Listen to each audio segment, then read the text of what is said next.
नमस्कार दोस्तों। अभी और यहीं की आज चौथी श्रृंखला है और इसमें मैं चर्चा करूंगा कि वर्तमान क्षण का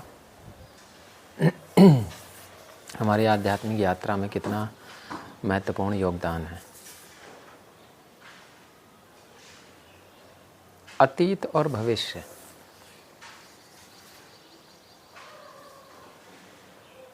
क्या ये सही में जीवन का हिस्सा है या बस एक तरह की कल्पना है, और उस कल्पना वो इतनी प्रगाढ़ है, इतनी सघन है कि हमने उसे सत्य मान लिया, हमने उसे सच मान लिया। अतीत और भविष्य ये सिर्फ हमारे दिमाग की उपज है,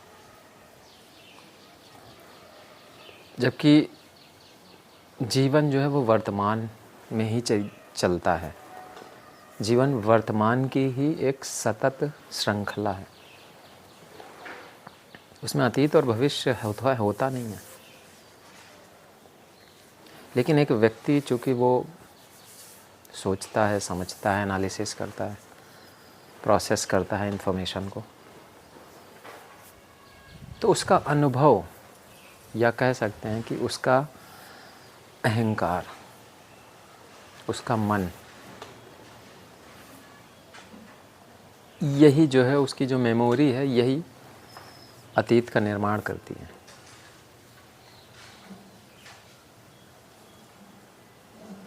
हम अपने जीवन की हर समस्या का समाधान अपने अतीत के अनुभवों से ही खोजने की कोशिश करते हैं और भविष्य में उसे प्रक्षेपित करते हैं। ये कोशिश करते हैं कि अतीत के ही जो भी अनुभव हैं, कटु या मधुर, उनमें ही कुछ फेर बदल करके मधुर संबंधों को और मधुर बना दिया जाए, और कटु संबंध हैं तो कटु अनुभव हैं तो उन्हें और बदल करके मधुर बनाने की कोशिश में लग जाए। बस यही है। लेकिन ये होगा कब? ये होगा जब आप वर्तमान समय का पूरा सदुपयोग करेंगे। और वर्तमान तो प्रतिक्षण बहता चला जा रहा है, नदी की धार की तरह। प्रतिपल आप सोचते हैं और वो चला जाता है, आप कुछ कहना चाहते हैं वो चला जा रहा है।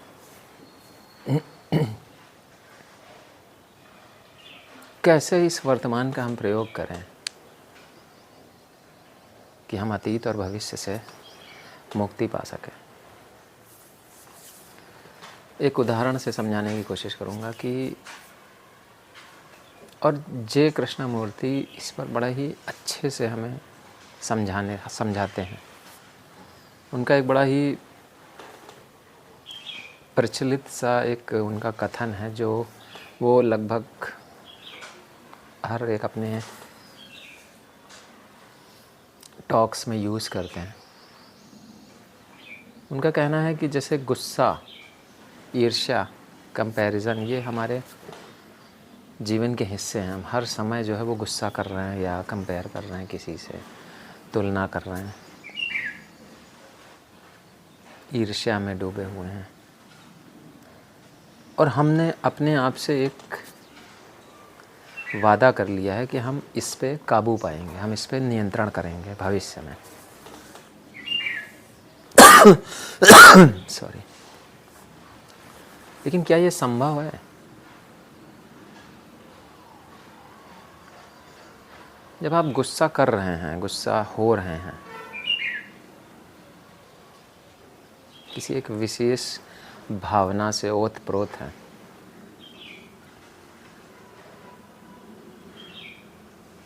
तो क्या उस समय एक विचार,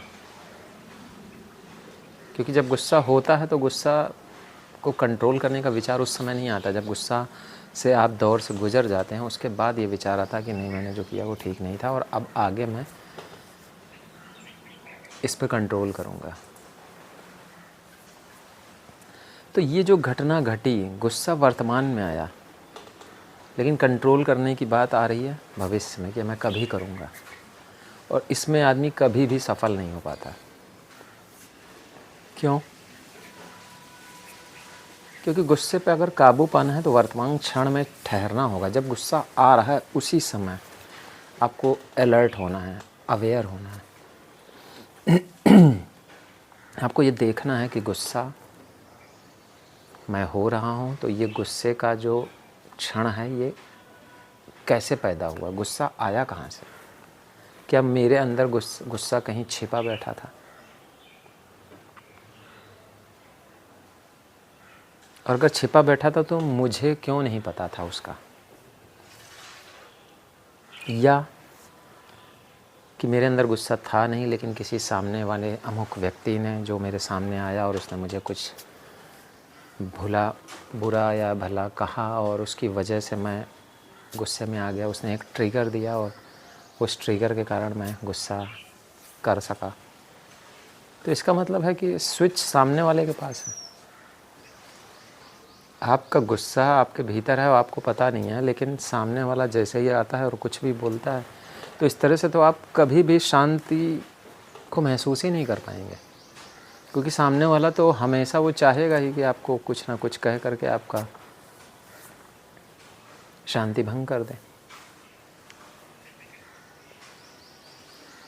तो जय कृष्णमूर्ति का कहना है जब गुस्सा आए तो उसी समय अलर्ट हो जाएं, सावधानीपूर्वक ध्यानपूर्वक उस गुस्से को देखें, उसके उद्गम स्थल को देखें। अगर वो आपके भीतर से ही आ रहा है, अचानक से आ गया, आप यूं ही गुस्सा महसूस कर रहे हैं, तो उसका उद्गम स्थल क्या है? और अगर ये किसी दूसरे की प्रेजेंस में आया है, किसी दूसरे की उपस्थिति में आया है, तब क्या वो ट्रिगर पॉइंट उसके पास था या आपके अंदर ही गुस्सा छिपा बैठा था, उसने ट्रिगर दिया और गुस्सा बाहर?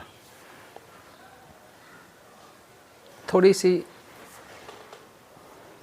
बहुत ही गहन चिंतन का ये पॉइंट है, लेकिन अगर इसको ध्यान से हम पकड़ने की कोशिश करें इस बात को, इस एक ध्यान की प्रक्रिया है ये, तो यही आपका एक बहुत ही गहरी समझ और यही आपका एक बहुत ही गहरा ध्यान बन सकता है। आपको अपने विषय में जानने का इससे अच्छा तरीका और कोई नहीं सुझा सकता। और ये सिर्फ गुस्से के संबंध में नहीं है, ये किसी भी भावना के संबंध में ये चीज़ लागू होगी। जब आप प्रेम पूर्ण हैं, तब जब आप ध्यान देंगे कि ये प्रेम का उद्गम क्या मेरे भीतर है या किसी सामने वाले की व्यक्ति के प्रेजेंस में मैं ज़्यादा प्रेम पूर्ण होता हूँ, तो आप पाएंगे कि जैसे ही आप ध्यान देते हैं तो जो पॉजिटिव बिहेवियर के जो या एटीट्यूड के जो पॉइंट हैं, जब आप ध्यान देते हैं तो वो चीज़ें और बढ़ती हैं। और जब निगेटिव बिहेवियर के जो पॉइंट हैं, जैसे गुस्सा, ईर्ष्या, द्वेष, उस पर आप ध्यान देते हैं, वो चीज़ें घटती हैं। ये एक बहुत बड़ा ही अंतर होता है किसी भी चीज़ को समझने में।